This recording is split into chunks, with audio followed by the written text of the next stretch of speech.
जितनी स्विट्जरलैंड की total population है उससे ज्यादा इंडिया इंजीनियर्स प्रोड्यूस कर देता है। उसके बाद भी रिसर्च एंड इनोवेशन में स्विट्जरलैंड नंबर 1 पे है। इंडिपेंडेंस के बाद से रिपब्लिक ऑफ इंडिया ने 0 नोबेल लॉरियट्स प्रोड्यूस किए इन साइंस। यूएसए ने 100+ कर दिए। ASER की रिपोर्ट के हिसाब से 83% एजुकेटेड इंडियंस एम्प्लॉयबल ही नहीं है। और ये जो सुंदर पिचाई, सत्या नदेला की हम बात करते हैं, इन्होंने भी आगे चल के अपनी एजुकेशन बाहर से ही करी है। और ये सारी चीजें जो मैं बोल रहा हूं ना, इसका रूट कॉज फाइंड आउट करने के लिए हमें थोड़ा सा पीछे जाना पड़ेगा। जब ब्रिटिशर्स हम पे रूल कर रहे थे तो ईस्ट इंडिया कंपनी के सामने 2 मेजर चैलेंजेस थे।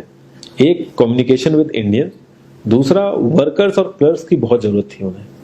फिर थॉमस बेविंगटन मैकॉय ने हमें इंग्लिश एजुकेशन एक्ट ऑफ 1835 दिया, जिससे उनके दोनों पर्पस पूरे हुए। पहला, उनको बंदे चाहिए थे जो चुपचाप डेस्क पे बैठे, अपना काम करें, क्वेश्चंस ना करें और ज्यादा क्रिएटिव ना हो।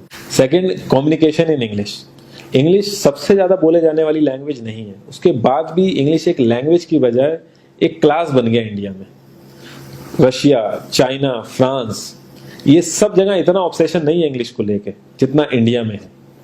पुअर कम्युनिकेशन बोला जाता है अगर आपकी इंग्लिश अच्छी नहीं है, जबकि इंग्लिश ना आने का मतलब है कि आपको कोई और लैंग्वेज आती है। 5 साल पुराना iOS भी आज की डेट में आउटडेटेड माना जाता है।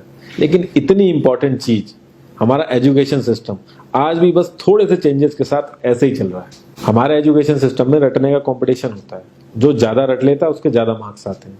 अब 95% जिसके संस्कृत में आए हैं वो भी संस्कृत नहीं बोल पा रहा है। और बेसिक हिस्ट्री होने की बजाय इतनी मोटी मोटी किताबें हैं हिस्ट्री की जिसका कोई मतलब नहीं है। अगर आज की डेट में आपको कुछ भी पता करना, आप गूगल से पता कर लोगे, उसके लिए आपको याद करने की जरूरत नहीं है इतना कुछ। और ये गवर्नमेंट स्कूल में हर क्लास में इंग्लिश का सब्जेक्ट है।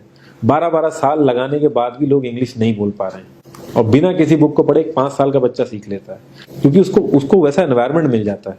A+B का whole square is equal to A² + B² + 2AB। इसका रियल लाइफ में क्या यूज है किसी को नहीं पता, न प्रिंसिपल, न टीचर, न बच्चे, बस पढ़ाई चले जा रहे हैं। हो सकता है इसका कुछ मतलब हो, लेकिन आप ट्राई करके देख लेना, किसी को नहीं पता।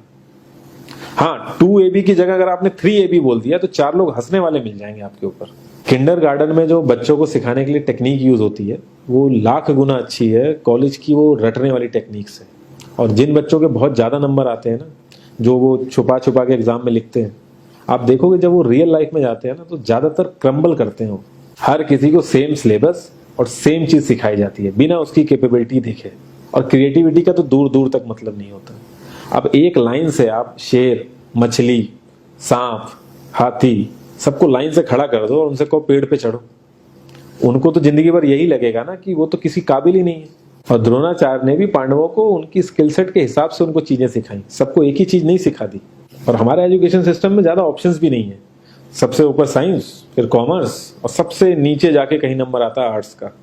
आर्ट्स लेने वाले को तो लोग इतना हल्के में लेते हैं जैसे वो किसी काम का ही नहीं है। हर माँ बाप को तो इंजीनियर या डॉक्टर ही बनाना है। कॉलेज वाले अगर एक्स्ट्रा कोर्स रख भी देते हैं तो माँ बाप एंट्री नहीं कराएंगे, तो वो सारा पैसा बर्बाद होगा कॉलेज का।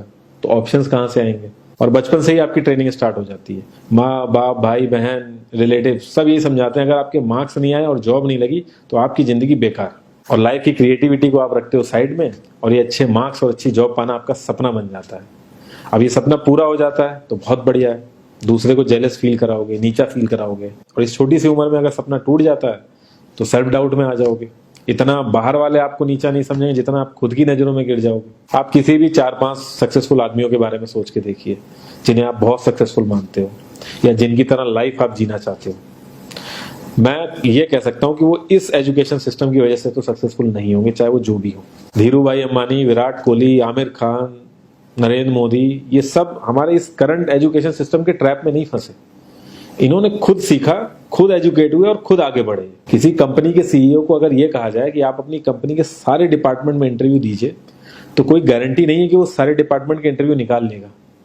और ये भी हो सकता है कि वो आधे से ज्यादा डिपार्टमेंट के लिए क्वालिफाई ना करे एजुकेशन वाइज, लेकिन वो पूरी कंपनी चला सकता है। तो ये जो एक स्किल है, इसके बारे में बात क्यों नहीं होती? लोग अपनी 25% से ज्यादा जिंदगी इस करंट एजुकेशन सिस्टम में लगा देते हैं ताकि अपने से कम पढ़े लिखे आदमी की कंपनी में जाके उसके सपने पूरे कर सकें। इंडिया का जो करंट एजुकेशन सिस्टम है, अगर वो इतना ही अच्छा है तो जो भी सेलिब्रिटीज हैं, पॉलिटिशियंस हैं, वो अपने बच्चों को बाहर क्यों भेज रहे हैं पढ़ने के लिए? इनफैक्ट पॉलिटिशियंस के साथ तो ऐसा करना चाहिए, जिस एरिया से वो जीते हो उसी एरिया के गवर्नमेंट कॉलेज में उनके बच्चे को पढ़ना कंपलसरी हो जाए, तभी वहां के गवर्नमेंट कॉलेज सुधर सकते हैं। 368 प्यून की जॉब के लिए 1.5 लाख ग्रेजुएट और 24,968 पोस्ट ग्रेजुएट ने अप्लाई किया।